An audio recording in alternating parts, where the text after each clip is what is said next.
మణికంఠ ఆట తీరు వారం వారం మారుతూ ఉంది. కానీ తొలి వారంలో విష్ణుప్రియ, రెండో వారంలో యష్మి గౌడ అతను ఫేక్ అని ఎమోషన్స్ చూపించి ఎదుటి వాళ్ళ ఎమోషన్స్పై కొట్టే డేంజరస్ గేమ్ ఆడుతున్నాడని చెప్పారు. యష్మి గౌడ అయితే మణికంఠ ఫ్రెండ్షిప్ పేరుతో తనని మోసం చేశాడని, దానికి శిక్షగా సీజన్ మొత్తం నామినేట్ చేస్తానని పబ్లిక్గా చెప్పింది. అయితే శేఖర్ భాష మణికంఠ హౌస్లో చెప్పిన షాకింగ్ విషయాలను షేర్ చేసుకున్నారు. శేఖర్ భాష మణికంఠ బిగ్ బాస్ హౌస్లో మణికంఠ విచిత్రమైన ప్రవర్తనపై షాకింగ్ కామెంట్స్ చేశారు ఎలిమినేటెడ్ కంటెస్టెంట్స్ శేఖర్ భాష. ఇప్పటికే మణికంఠలో మల్టీ యాంగిల్స్ చాలానే చూశారు.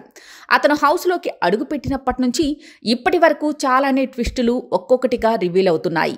అతని పేరెంట్స్ చనిపోవడం పెద్ద విషాదం అయితే, అతని పర్సనల్ లైఫ్లో ఒక్కో మలుపు చూస్తే వామ్మో ఇంత చిన్న వయసులో అంత పెద్ద కష్టమా అనేటట్టుగా అనిపించింది. తల్లిదండ్రులు చనిపోవడంతో అనాథగా మారిన నాగమణికంఠ పెళ్లి చేసుకున్న తర్వాత భార్య కూతురికి కూడా దూరమయ్యాడు. అయితే బిగ్ బాస్ ఆటలో గెలిచి తన భార్య కూతురికి దగ్గర అవ్వాలని విజయం కోసం తప్పిస్తున్నాడు మణికంఠ. విష్ణుప్రియ చేసింది అడల్ట్ అయితే మరి ఇదేంటి సోనియా? హౌస్లో గుసగుస ఈ తపనలో భాగంగా విచిత్రంగా ప్రవర్తిస్తున్నాడు. మొదట్లో తన స్ట్రగుల్స్ చెప్పి అందరినీ ఏడిపించాడు. ఆ తరువాత విగ్ పీకేసి వామ్మో ఇదేం ట్విస్టు అనేటట్టు చేశాడు.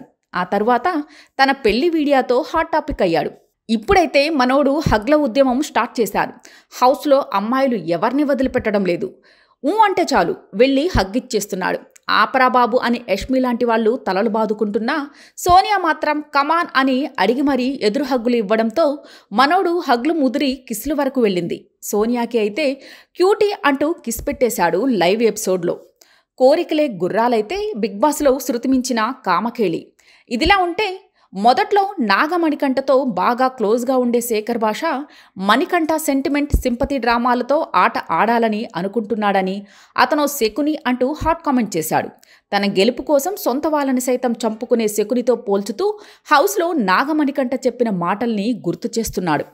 తాజా ఇంటర్వ్యూలో శేఖర్ భాష మాట్లాడుతూ నాగమణికంఠ సింపతి డ్రామాలతో గేమ్ ఆడాలని ముందుకు వెళ్ళాడని ట్రై చేస్తున్నాడు.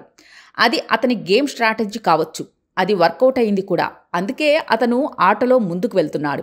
అయితే తాను ముందు వెళ్ళడం కోసం తన ఫ్యామిలీని తక్కువ చేసి చెప్పుకోవడం నాకు నచ్చలేదు.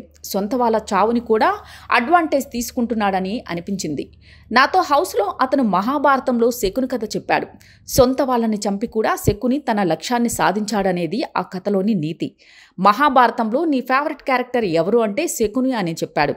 తన తండ్రి చనిపోయిన తర్వాత తండ్రి ఎముకలను పాచుకలుగా వాడి గెలుస్తాడు శకుని.